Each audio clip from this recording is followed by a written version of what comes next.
Hello दोस्तों, welcome to my technical Mukesh tech. तो हम आज बात करने वाले हैं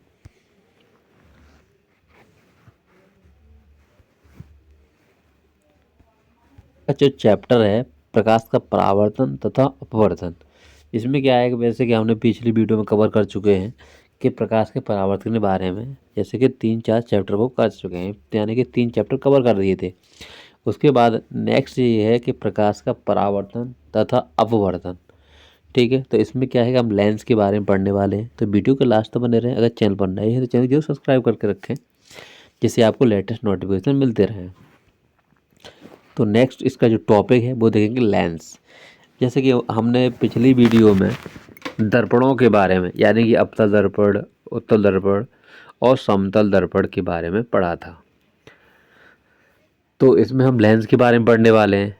तो दो पृष्ठों से घिरा हुआ कोई पारदर्शी माध्यम, यानी कि डबल पृष्ठ होना चाहिए उसका, जिसका एक या दोनों पृष्ठ गोलीय हैं, लेंस कहलाते हैं। क्या कहते हैं? लेंस। अर्थात लेंस में कम से कम एक पृष्ठ गोलीय होता है, जैसे कि आपने देखा होगा जो कि चश्मे में यूज होता है।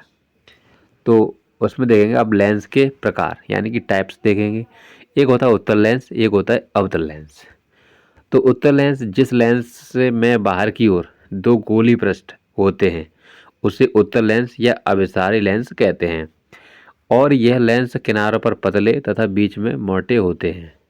ठीक है, यानी कि उत्तल लेंस आपके समझ में आ चुका होगा कि जैसे कि ना आपने चश्मे में देखा होगा कि भाई जो जो लेंस लगे होते हैं ना, जिनकी गोली पृष्ठ होते हैं दो, और उसमें क्या है कि पहचान कैसे करेंगे कि यह लेंस किनारों पर पतले, यानी कि जो उत्तल लेंस होते हैं वो किनारों पर पतले होते हैं और बीच में मोटे होते हैं, जैसे टॉर्च में भी लगे होते हैं वो उत्तल लेंस होते हैं। नेक्स्ट अवतल लेंस। जिस लेंस में अंदर की ओर वक्रित दो गोली पृष्ठ होते हैं उसे अवतल लेंस कहते हैं। क्या कहते हैं उसे? अवतल लेंस। और इस लेंस को अपसारी लेंस भी कहा जाता है। ठीक है, देखो याद करने से कोई चीज़ याद नहीं होती, ओनली उसको समझना होता है कि भाई किनारों पर पतला, और जैसे किनारों पर पतला बीच में मोटा, तो कौन सा? उत्तल लेंस। अगर अपसारी लेंस ये देखते हैं कि जैसे ये लेंस किनारों पर मोटे और बीच में पतले होते हैं, जो बीच में पतला, किनारों पर मोटा, तो उसे क्या कहेंगे? अवतल लेंस। किनारों पर पतले, बीच में मोटे, उसे क्या कहेंगे? उत्तल लेंस। ठीक है, बात समझ में आ चुकी होगी, चलते हैं आगे। नेक्स्ट, लेंसों से संबंधित कुछ परिभाषाएं। वक्रता केंद्र। किसी लेंस में चाहे वो उत्तल लेंस हो अथवा अवतल लेंस, ठीक है, दो गोली पृष्ठ होते हैं। इनमें से प्रत्येक पृष्ठ एक गोले का भाग होता है। इन गोले के केंद्र लेंस के वक्रता केंद्र कहलाते हैं। इन्हें C1 व C2 से प्रदर्शित किया जाता है। कैसे करते हैं? C1 C2। अब हम बात करते हैं मुख्य अक्ष की। मुख्य अक्ष क्या है कि किसी लेंस के दोनों वक्रता केंद्रों से गुजरने वाली एक काल्पनिक सीधी रेखा को लेंस का मुख्य अक्ष कहते हैं। अब हम बात करते हैं प्रकाशिक केंद्र। प्रकाशिक केंद्र लेंस का केंद्रीय बिंदु, लेंस का प्रकाशिक केंद्र कहलाता है। इसे O से निरूपित करते हैं। अब हम बात करते हैं, देखो जो बात है उसको समझते जाना। लेंस का केंद्रीय बिंदु क्या होता है कि केंद्रीय बिंदु लेंस का प्रकाशिक केंद्र कहलाता है। क्या कहते हैं उसे? जैसे O से डिनोट करते हैं, यानी कि प्रदर्शित करते हैं। अब बात करते हैं द्वारक। जैसे लेंस के प्रकाशिक केंद्र से गुजरने वाली प्रकाश किरण बिना किसी विचलन के निर्गत होती है। गोली लेंस की वृत्ताकार रूपरेखा का प्रभावी व्यास द्वारक कहलाता है। द्वारक। अब हम बात करते हैं उत्तल लेंस का मुख्य फोकस। ठीक है, अगर कोई चीज़ समझ में नहीं आती है तो कमेंट कर सकते हैं, कमेंट करके मैं आपको उसका रिप्लाई जरूर दूंगा। ठीक है, उत्तल लेंस पर मुख्य अक्ष के समांतर आने वाली किरणें उससे अपवर्तित होकर एक बिंदु पर अपसारित हो जाती हैं। जो मुख्य अक्ष पर यह बिंदु उत्तल लेंस का मुख्य फोकस कहलाता है। अवतल लेंस का मुख्य फोकस अवतल लेंस पर मुख्य अक्ष के समांतर आपतित होने वाली किरणें अपवर्तन के पश्चात एक बिंदु से अपसरित हो जाती प्रतीत होती हैं।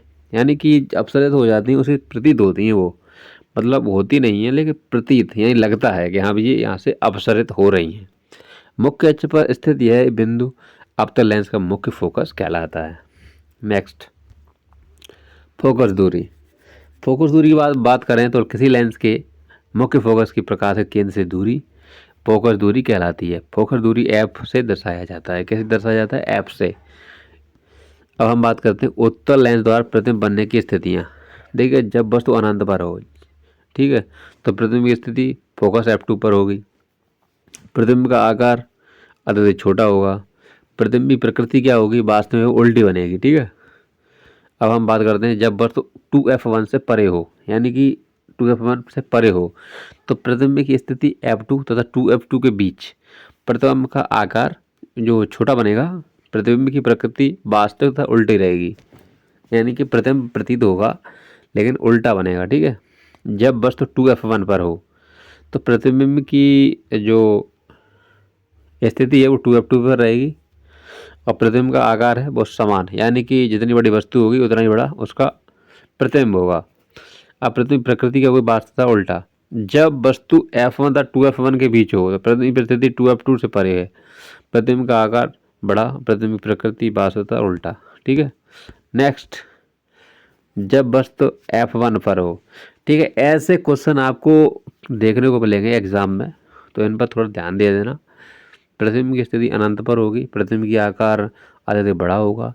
प्रतिबिंब की प्रकृति वास्तवता उल्टा होगी। फोकस F1 तथा प्रकाशिक केंद्र O के बीच।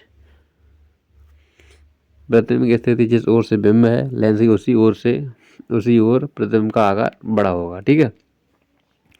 प्रतिबिंब की प्रकृति आवाज तथा सीधा। अवतल लेंस द्वारा प्रतिबिंब बनने की स्थितियाँ। अनंत पर प्रतिबिंब की स्थिति फोकस F1 पर। प्रतिबिंब का आकार अत्यधिक छोटा और प्रतिबिंब प्रकृति आवाज तथा सीधा। नेक्स्ट क्या है कि अनंत तथा लेंस के प्रकाशक केंद्र O के बीच प्रतिबिंब की स्थिति फोकस F1 तथा प्रकाशक केंद्र O के बीच होगी। ठीक है। प्रतिबिंब का आकार छोटा होगा। प्रतिबिंब की प्रकृति आवाज तथा सीधा होगी। ठीक है। नेक्स्ट, गोली लेंसों के लिए चिन्ह प्रॉपर्टी। सभी दूरियां लेंसों के प्रकाशक केंद्र से मापी जाती हैं। उत्तल लेंस की फोकस दूरी धनात्मक तथा अवतल लेंस की ऋणात्मक ली जाती है। अब इसमें ध्यान देना है आपको कि सभी दूरियां लेंसों के प्रकाशक केंद्र से मापी जाती हैं। प्रकाशक केंद्र से मापी जाती हैं तो उत्तल लेंस की फोकस दूरी धनात्मक तथा अवतल लेंस की ऋणात्मक ली जाती है। ठीक है। इसमें ध्यान रखना कि भाई उत्तल लेंस की धनात्मक और अवतल लेंस की ऋणात्मक। अब प्रकाशक केंद्र के बाईं ओर दूरियां ऋणात्मक तथा दाईं ओर धनात्मक मापी जाती हैं। लेंस सूत्र देख लेंगे। इसका जो लेंस का एक फॉर्मूला होता है, यदि लेंस के प्रकाशक केंद्र से बिंब की दूरी u, प्रतिबिंब दूरी b तथा फोकस दूरी f हो तो 1/f बराबर 1/u माइनस 1/b। ठीक है। आवर्धन। अब आवर्धन की बात करें तो किसी लेंस के द्वारा उत्पन्न आवर्धन प्रतिबिंब की ऊंचाई एवं वस्तु की ऊंचाई के अनुपात द्वारा व्यक्त किया जाता है। m बराबर प्रतिबिंब की ऊंचाई अपॉन बिंब की ऊंचाई h'/h। लेंस द्वारा उत्पन्न आवर्धन बिंब दूरी u तथा प्रतिबिंब दूरी v हो तो आवर्धन m बराबर h'/h बराबर v/u। लेंस की क्षमता। किसी लेंस द्वारा प्रकाश किरणों को अभिसरित या अपसरित करने की मात्रा को लेंस की क्षमता कहते हैं। इसे P से दर्शाते हैं। P बराबर 1/f। लेंस की क्षमता का मात्रक डायोप्टर होता है, जबकि फोकस दूरी की मीटर में व्यक्त करते हैं। डायोप्टर क्या है कि एक डायोप्टर उस लेंस की क्षमता है जिसकी फोकस दूरी 1 मीटर हो। उत्तल लेंस की क्षमता धनात्मक और अवतल लेंस की क्षमता ऋणात्मक होती है। डायोप्टर के बारे में हमने समझ लिया कि डायोप्टर क्या चीज़ है। अब हम देखते हैं नेक्स्ट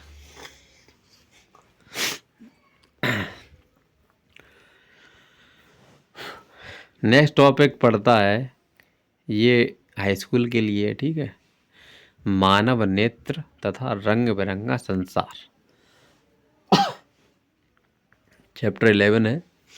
अब हम मानव नेत्र की बात करते हैं। नोट्स। मानव नेत्र अत्यंत मूल्यवान एवं सुग्राही ज्ञानेंद्रिय आंखें एवं ज्ञानेंद्रियाँ। ठीक है। सॉरी, आंखें हमें हमारे चारों ओर के रंग बिरंगे संसार को देखने योग्य बनाती हैं। आंखों का यूज पता होगा आपको कि भाई आंखों का कितना उपयोग है, हर चीज देख सकते हैं। यह नेत्र गोलक में स्थित होते हैं। किसमें होते हैं? गोलक। नेत्र गोलक का एक व्यास लगभग 2.3 सेंटीमीटर होता है।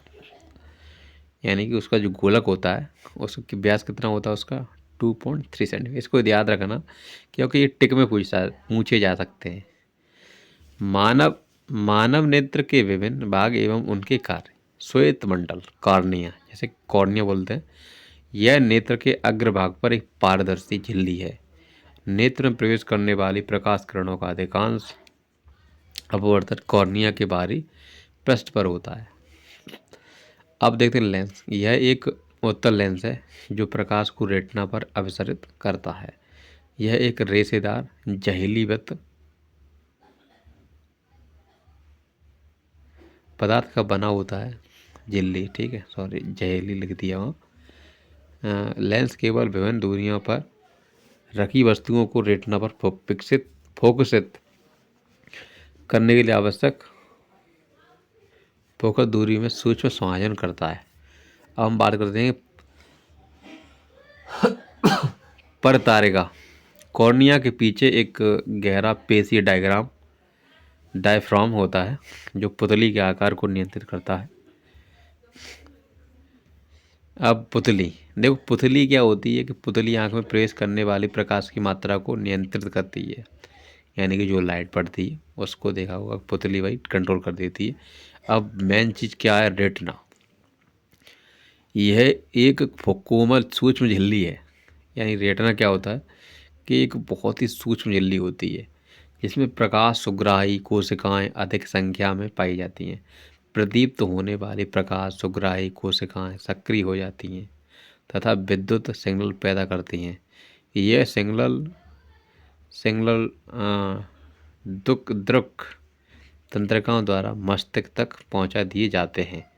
मस्तिष्क इन सिग्नलों की व्याख्या करता है और हम वस्तुओं को देख पाते हैं। ठीक है।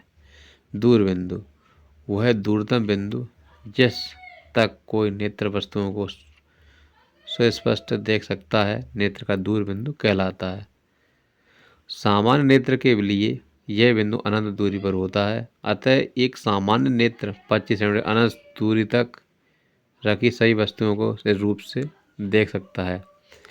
निकट बिंदु, किसी वस्तु को आराम से सुस्पष्ट रूप से देखने के लिए इसे अपने नेत्रों से कम 25 सेंटीमीटर दूर रखना पड़ता है, इसे निकट बिंदु कहते हैं। निकट बिंदु की आंख से दूरी लगभग 25 सेंटीमीटर होती है। अब देखते हैं समंजन क्षमता। अभिनेत्र लेंस की वह क्षमता जिसके कारण वह अपनी फोकस दूरी को समायोजित कर लेता है समंजन क्षमता कहलाती है। देखो ये क्लास 10 के लिए है। नेत्र के क्रिस्टलीय लेंस के दूधिया तथा धुंधला होने की स्थिति मोतियाबिंदु कहलाती है। मोतियाबिंदु की शल्य चिकित्सा के लिए जैसे इंट्रा ऑक्यूलर लेंस प्रयुक्त किया जाता है। दृष्टि दोष तथा उनका संशोधन। नेत्र में प्रमुख रूप से दृष्टि के 3 सामान्य अपवर्तन दोष होते हैं: निकट दृष्टि दोष, दीर्घ दृष्टि दोष और जरा दृष्टि दोष। निकट दृष्टि दोष जैसे कि युक्त व्यक्ति को निकट रखी वस्तुएं स्पष्ट दिखाई देती हैं पर दूर रखी वस्तुओं को वह स्पष्ट रूप से नहीं देख पाता है। देखो अगर निकट दृष्टि दोष होगा ना तो पास की वस्तु दिखेगी लेकिन दूर की नहीं देख पाएगा। जैसे दोष है उसका उल्टा होता है। ठीक है। ऐसे दोष युक्त व्यक्ति का दूरबीन अनंत पर न होकर नेत्र के पास आ जाता है। अब दोष उत्पन्न होने के कारण क्या है? क्या नेत्र लेंस की वक्रता का अधिक होना, नेत्र गोलक का लंबा होना। ठीक है। इस दोष को किसी उपयुक्त क्षमता के अवतल लेंस का उपयोग करके संशोधित किया जा सकता है, तभी लोग चश्मा लगाते हैं। ठीक है। अब देखते हैं दीर्घ दृष्टि दोष। दीर्घ दृष्टि दोष को दूरदृष्टि दोष भी कहते हैं। ठीक है। इससे ग्रसित व्यक्ति को दूर की वस्तुएं स्पष्ट दिखाई देती हैं पर निकट रखी वस्तुओं को स्पष्ट रूप से देख परंतु निकट रखी वस्तुओं को स्पष्ट नहीं देख सकता है। ठीक है, इसमें गलत लिख दिया है। दोष उत्पन्न होने के कारण अवनेत्र लेंस की फोकस दूरी ज़्यादा होना, नेत्र गोलक का छोटा हो जाना। इस दोष को उपयुक्त क्षमता के अविस्थायी लेंस उत्तर लेंस का प्रयोग करके संशोधित किया जा सकता है। जरा दृष्टि दोष। जरा दृष्टि दोष की बात की जाए तो इस दोष से ग्रसित व्यक्तियों को ना तो निकट की वस्तु स्पष्ट दिखाई देती हैं और ना ही दूर की वस्तुएं। इस दोष को जरा दृष्टि दोष कहते हैं। उपाय क्या है? इस लेंस को उपयुक्त क्षमता से द्विफोकसी लेंस का प्रयोग करके संशोधित किया जा सकता है। ठीक है, हम मानव नेत्र तथा रंग बिरंगा संसार का पार्ट 2 प्रिज्म से प्रकाश का प्रवर्तन, ये वीडियो नेक्स्ट वीडियो कवर करने के तब के लिए जितना देखा है उसको आपको रीड करना है सही से, और बात करते हैं नेक्स्ट वीडियो में। ठीक है, थैंक यू सो मच। मिलते हैं नेक्स्ट वीडियो में। अगर आप इसी प्रकार की वीडियो जानना चाहते हैं तो हमारे चैनल को जरूर सब्सक्राइब करके रखें। Thank you so much. मिलते हैं नेक्स्ट वीडियो में। जय हिंद, जय Bharat, take care, bye bye.